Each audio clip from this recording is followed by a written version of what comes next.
Now,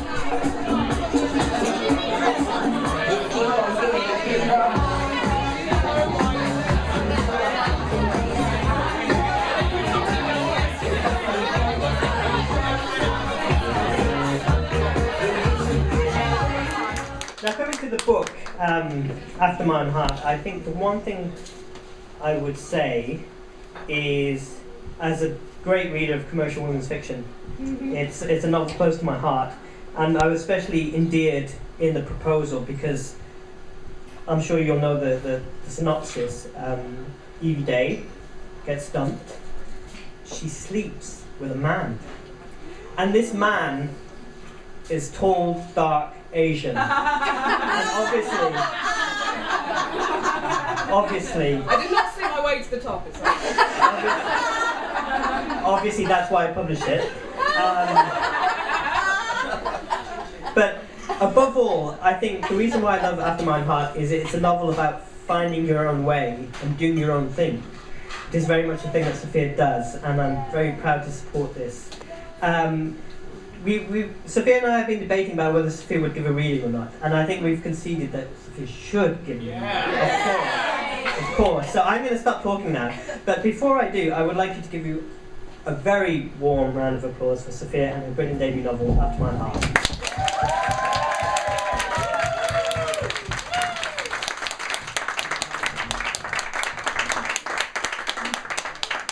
Thank you all so much, and thank you, Bobby, for the amazing introduction there. We used to kind of his stream of consciousness introductions, and I will say he did not disappoint me there. Thank you all so much for coming out. It's amazing to see so many people from different aspects of my life here tonight, and it just feels absolutely amazing. So thank you all so much for being here. A couple of specific thank yous, again, most of the same people, most of all Bobby Naya for believing in this project. Please give a big round of applause to Bobby, if you would. And for Emily Foster over there, Kerry Hyman, who created the most perfect jacket for the book, Tony Asman for editing the text, and generally everybody at the Limehouse Books crew for just being fabulous. I'm a publisher myself, so I know how annoying authors can be, and I vow that I'd never be one of them, but I have committed some of the cardinal sins that I bemoan day to day, so thank you for putting up with me at the moments where I've done that. I'm just going to give a short reading from the book here. So yeah, Evie Day, my heroine, 29. Yeah, I did want to get a book published by the time I was 30. This is what is called in publishing a really fucking short lead time. I'm 29 and 13/14, so it's a bit tight, but I did it, so there you go. So yeah, Evie Day gets dumped, and this happens directly after that moment. I sit on the front step, smoking, drinking room temperature gin. Mother's ruin, like I need that now. How am I supposed to act? Slash up her suits? Fill the curtain rails with prawns? How do women actually behave in these situations? I think back to long Sunday afternoons on the couch with my dad, watching old movies. That was how I got into singing, the old razzle-dazzle. You didn't need talent if you had style. You could be plain, you could be batshit crazy, so long as you could arch an eyebrow and pull off mink. It's a safe world, and I long to be back there with him. Snuggled into him, I'd breathe his scent. Fresh wool, bergamot aftershave made just for him at an Oxford Street perfumier's. He was a bit of a dandy, like that. Beneath the cologne was a sweet, fuggy undertone of vanilla tobacco. Even his cigarettes smelled clean. My mother Pina wasn't interested in our matinee afternoons. These were the movies that she'd been brought up with in the stifling North London suburb. She preferred painting angry, splattery paintings, trying to overthrow the government, flirting at dinner parties, and losing me at Glastonbury for 7 consecutive years. Look at you two, she'd mutter despairingly, sticking her rusty, punk-striped head round the door. Right pair of Judy garlands. Evie, when are you going to start staying out all night and telling me how much you hate me? I'm sure I was doing that at your age. We'd flap our hands at her, and she'd huff like a stuck bull and lurch off up the stairs, muttering. We loved her, though. Dad to the point of distraction in those days. Me because I had no choice. And we never needed to say it. She knew. Dinner's in the supermarket, she'd murmur, tripping over something, usually a cat on her way to somewhere else.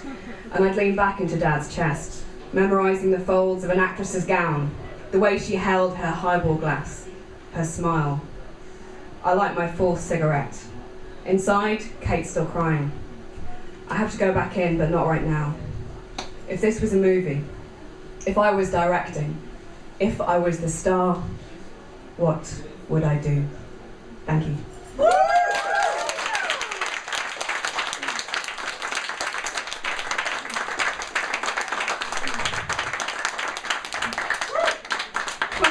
My parents are actually here, and they're not the two dreadful old hippies that are in the book. I just want to say, great descriptions actually. Give it up for my parents. The short, dark people in the corner wearing the sparkly jackets and so on. That's why I'm close. That's the Blackwell family corner. It's amazing. I've got my own corner, and also I also have people who I've known since college, people who I've known from the music scene, the book scene in London. I've been performing for something like 8 years doing poetry, and it was interesting how sort of waiting to come here tonight just felt like another of those gigs, just being completely nervous and terrified. It never gets any easier, but this time I've created something, and I'm never going to have another first novel. So thank you all for showing up and celebrating this moment with me. Thank you very much.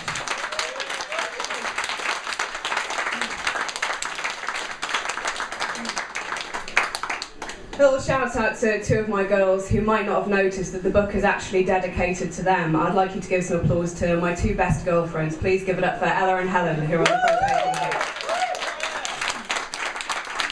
The rest of you, check us through in the acknowledgements. I didn't do kind of gushy girl acknowledgements that go on for a couple of pages. I decided to do it like the boys, so it's very masculine, very, very brief.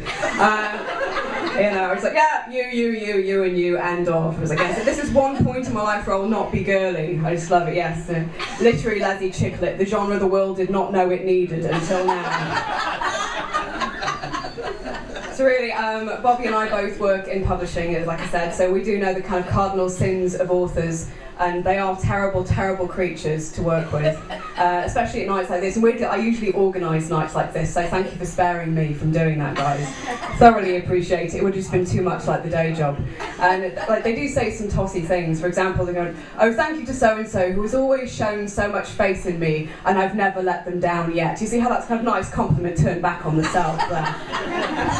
I see them do this regularly. And I'd like to give out the same compliment to two people. To Bobby, who explored our working relationship earlier. It's been absolutely fabulous. And to my partner Carrie, who's here tonight. And both of them have shown faith in me based on absolutely bugger all. And frankly, that says nothing about me. I think that says a lot more about them. So thank you very much, and do come to me for book signing.